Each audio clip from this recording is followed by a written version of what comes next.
Hello everyone. तर असा होता हा आमचा weekend. So welcome back to my channel and happy Monday. आणि आय होप तुमचा वीकेंड देखील खूप मस्त गेला असेल. तर वीकेंड म्हटलं की नॉनव्हेज आणि मी कोळी असल्याकारणाने साहजिक आहे आम्ही चिकन आणि मटन जेव्हा ऑप्शन नसेल तेव्हा बघतो, अदरवाईज आम्ही आधी फिश घेतो. तर काल गेले बाजारात आणि तिथून घेतले मस्त बोंबील. आता थंडीची सीझन चालू आहे त्यामुळे आता फिश खूप छान मस्त फ्रेश मिळतात. सो येस, बोंबील घेतले आणि ठरवलं आज फक्त बोंबलाचा बेत करूया. तर अर्धे बोंबील फ्रायसाठी आणि अर्धे बोंबील कालवणसाठी. बोंबील छान मॅरिनेट करून त्याला फ्राय करून घेतले. Just look at the size.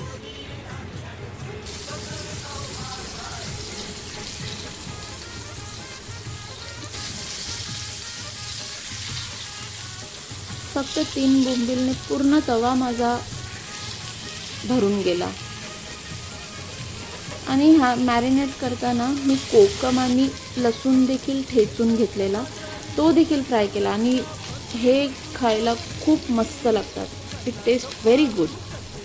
हे तुम्ही एकदा नक्की ट्राय करून बघा. आणि हे अशा प्रकारे माझे बोंबील फ्राय करून झालेले आहेत. आणि आता मी तुम्हाला कोळी पद्धतीचं कालवण दाखवते. कोळी समाजामध्ये देखील खूप साऱ्या जाती आहेत. मी आहे मांगेला, मी पालघर सतपाटीची आहे. तर मी त्या बाजूची तुम्हाला पद्धत दाखवते. खूप सारं तेल, हिरवं वाटण आणि ते छान फ्राय करून घ्यायचं आहे, तेल पूर्ण सुटेपर्यंत. त्यानंतर ह्यामध्ये हळद, लाल तिखट आणि लाल तिखट हे फक्त घरचंच आम्ही यूज करतो. जे घरी कोळी पद्धतीचा मसाला बनतो तोच फक्त यूज करतो. आणखी मला टोमॅटो ह्यामध्ये खूप जास्त आवडतात, त्यासाठी मी टोमॅटो यूज करते. इट इज ऑप्शनल, तुम्हाला नाही हवं तर नाही यूज केलं तरी देखील चालेल, पण हे खूप छान लागतं. त्यानंतर बोंबील, आणि हे फक्त 10 मिनटामध्ये रेडी होऊन जातं. ह्याला बिलकुल वेळ लागत नाही. फक्त हिरवं वाटण मात्र तेवढं रेडी पाहिजे आणि हे 2 वाफेवरच शिजून जातं. आणि जसं मी तुम्हाला म्हटलं, मी सातपाटीची आहे. आमच्या इथे चिंच यूज करतात, म्हणजे खूप जण चिंच यूज करतात. अदरवाईज तुम्ही कोकम देखील यूज करू शकता किंवा आंबोशी. बट हे चिंचामधलं कालवण खूप मस्त लागतं.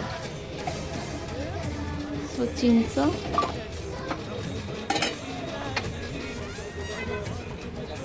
आणि अशा प्रकारे माझं कालवण रेडी झालं आहे. कालवण होईपर्यंत भाकरीची तयारी देखील करून घेतली. आणि हे आहे मिक्स भाकरीचं पीठ, म्हणजे तांदूळ, ज्वारी, बाजरी आणि नाचणी. ही थंडीमध्ये खूप जास्त चांगली असते सेहतसाठी. तर असा होता हा माझा वीकेंड, जो नेहमी किचनमध्ये जातो. तसंच तुम्ही वीकेंडला काय करता आणि तुमच्याकडे काय बनतं वीकेंडला, प्लीज मला कमेंटमध्ये नक्की शेअर करा. तर आजसाठी एवढंच. आणि जर तुम्ही अजून देखील मला सबस्क्राईब केलं नसणार तर please subscribe my channel and see you in the next vlog. Till that time, be happy, be safe. Thank you so much. Bye bye.